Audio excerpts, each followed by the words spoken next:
Hi guys, welcome to my YouTube channel. तो last हमने किया था द मर्चेंट ऑफ वेनाइस, जो कि प्ले लिखा है विलियम शेक्सपियर ने। उसका हमने पार्ट सेकंड का सीन थर्ड और फोर्थ कंप्लीट कर लिया था। आज हम सीन 5 से स्टार्ट करेंगे। Lancelot has actually come to give Lorenzo's confirmation to Jessica, but Shylock has no idea about it. तो क्या है, जो Lancelot है, जो कि नौकर था Shylock का, जो कि उसे छोड़ने वाला था, तो वो आता है लोरेंजो का कंफर्मेशन लेके कि भाई हाँ, मैंने उस तुम्हारा जो लेटर था वो दे दिया लोरेंजो को, और लोरेंजो मान गया है कि हम दोनों ऐसे भाग जाएंगे। Shylock calls Jessica and says that he will go to Bassanio's dinner. तो शाइलॉक बुलाता है जेसिका को और उसे बताता है कि बेटी, आज मैं बसानियो के यहाँ पर जा रहा हूँ डिनर करने के लिए। Before going back, Launcelot whispers a message to Jessica confirming that Lorenzo has agreed to her elopement plans this evening.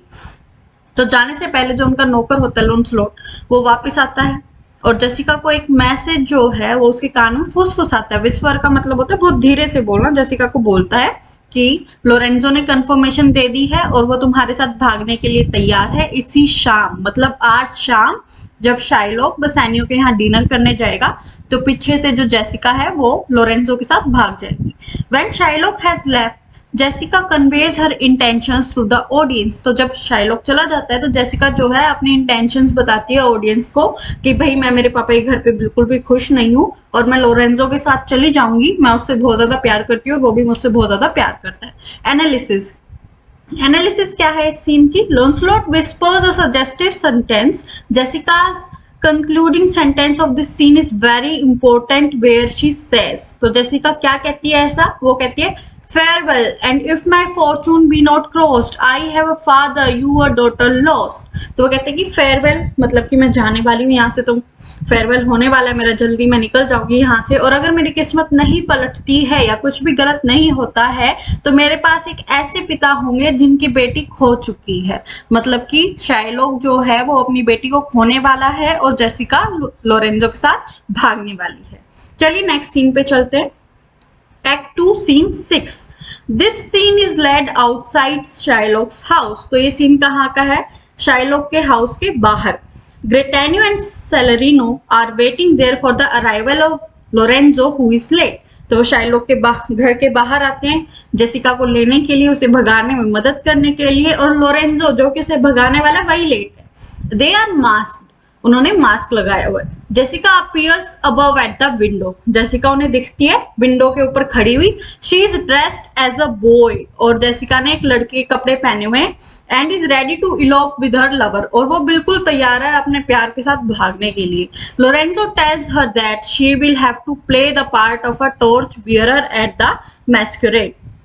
तो जहां वो पार्टी में जाने वाले होते हैं वहां पे उसे एक टॉर्च बियरर का एक्ट करना पड़ेगा कि भाई ये एक लड़का ही है, मतलब कि जेसिका की बात हो रही है कि जेसिका एक लड़का ही है जो हमें टॉर्च दिखा रहा है रास्ते में, क्योंकि रात का समय होता है उस टाइम पे।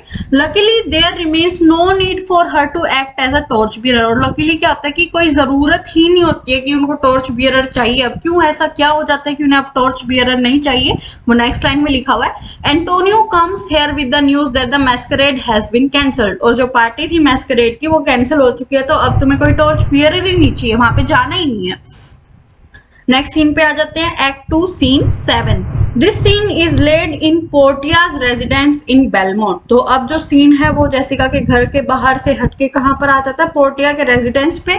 पोर्टिया का रेजिडेंस मतलब पोर्टिया के घर पे, और पोर्टिया घर कहां पे होता है? बेलमोंट में। तो अब ये सीन है बेलमोंट का। It is the first of the 3 scenes known as the casket scenes. और ये वो वही पहले 3 सीन्स है जिनको हम कहेंगे कास्केट सीन्स। कास्केट का मतलब होता है डिब्बी, जो कि बहुत इंपॉर्टेंट है इस पूरे प्ले में। In this seen the Prince of Morocco tries his luck. इस सीन में क्या होता है कि जो प्रिंस ऑफ मोरक्को है, मतलब कि जो मोरक्को का राजकुमार है, वो अपना लक ट्राई करता है। मतलब वो अब एक कास्केट चूज करने वाला है। He has already taken the oath that he will never speak to any other lady in case of failure। और उसने पहले से ही कसम खा ली कि भाई अगर मैं फेल हो जाता हूँ तो मैं किसी लेडी से या किसी लड़की से कभी भी अपने जीवन में बात तक नहीं करूंगा। The Prince examines the 3 cascades. और वो प्रिंस देखता है कि 3 डब्बे हैं, उनमें क्या लिखा हुआ है ऐसा। Each casket has an inscription on it. हर एक कैस्केट के ऊपर कुछ ना कुछ लिखा हुआ है। इंस्क्रिप्शन का मतलब उस डब्बे के ऊपर कुछ ना कुछ लिखा हुआ है, कुछ डिटेल या something type. On the gold casket is written who chooseth me shall gain but man desire. तो जो गोल्ड कैस्केट होता है, जो सोने का कैस्केट बना होता है, उस पर लिखा हुआ है कि उसे वो मिलेगा जो एक आदमी इच्छा रखता है पाने के लिए। On the silver casket is written who chooseth me shall get as much as he deserves. और सिल्वर कैस्केट पे लिखा होता है, चांदी की डब्बी पे लिखा होता है कि उसे वही मिलेगा जितना वो डिजर्व करता है। And on the lead casket, लोहे की कैस्केट पे लिखा होता है, वैसे तो लोहा आयरन होता है बट यहाँ पर लेड ले रहे हैं, लेड भी एक टाइप का मेटल ही होता है। तो फर्स्ट वाला जो हमने देखा वो बहुत ज्यादा एक्सपेंसिव था, गोल्ड का बना हुआ था, जिसपे लिखा हुआ था कि जो आदमी इच्छा रखता है उसे वो मिलेगा। सिल्वर वाले पे लिखा हुआ है कि जो आदमी डिजर्व करता है उसे वो मिलेगा। और जो लेड का कैस्केट है उस पे क्या लिखा हुआ है, who chooseth me must give and hazard all the hath, कि मतलब कि इसमें जो भी लिखा हुआ है उसे फिर वो भुगतना पड़ेगा या फिर उसे उस चीज से डील करना पड़ेगा। That is the casket containing her picture. और इसी लेड कैस्केट में जो था उसमें पोर्टिया की पिक्चर थी। She is bound to wed him. अगर वो इस कैस्केट को चूज करता है तो पोर्टिया के पास और कोई चारा नहीं बचता, अब उसे इस प्रिंस से शादी करनी ही पड़ेगी। The prince asks himself what man can desire more than Portia, जो कि गोल्ड वाले कैस्केट में लिखा हुआ था कि आदमी को वही मिलेगा जो जिसकी वो इच्छा रखता है। तो प्रिंस सोचता है पहली वाली कैस्केट पढ़ने के बाद कि आदमी पोर्टिया से ज्यादा क्या इच्छा रख सकता है, मतलब कि जीवन में पोर्टिया से बढ़ के कुछ और थोड़ी है, क्योंकि वो उससे प्यार करता था। The prince therefore chooses the gold casket. He opens it with a key given by Portia. तो जो प्रिंस है वो गोल्ड कैस्केट चूज करता है और पोर्टिया उसे की दे देती है, क्योंकि पोर्टिया को पता है कि इसमें कुछ भी नहीं होने वाला है और ये पूरी जिंदगी अब किसी लेडी से बात भी नहीं कर पाएगा। He sees a human skull with a scroll it on its eye sockets. तो वो उस खोलता है उस डब्बे को और उसमें से एक ह्यूमन स्कल, मतलब कि एक आदमी की खोपड़ी निकलती है और एक स्क्रोल होता है जिसमें उसकी आई की सॉकेट्स होती है। इट बियर्स द मैसेज, इसके अंदर एक मैसेज होता है, all that glitters is not gold. तो वो कहता है कि जो भी चमकता है या कोई भी चीज चमकती है तो इसका मतलब ये नहीं है कि वो सोना ही है। After he has gone Portia says let all of his complexion choose me so.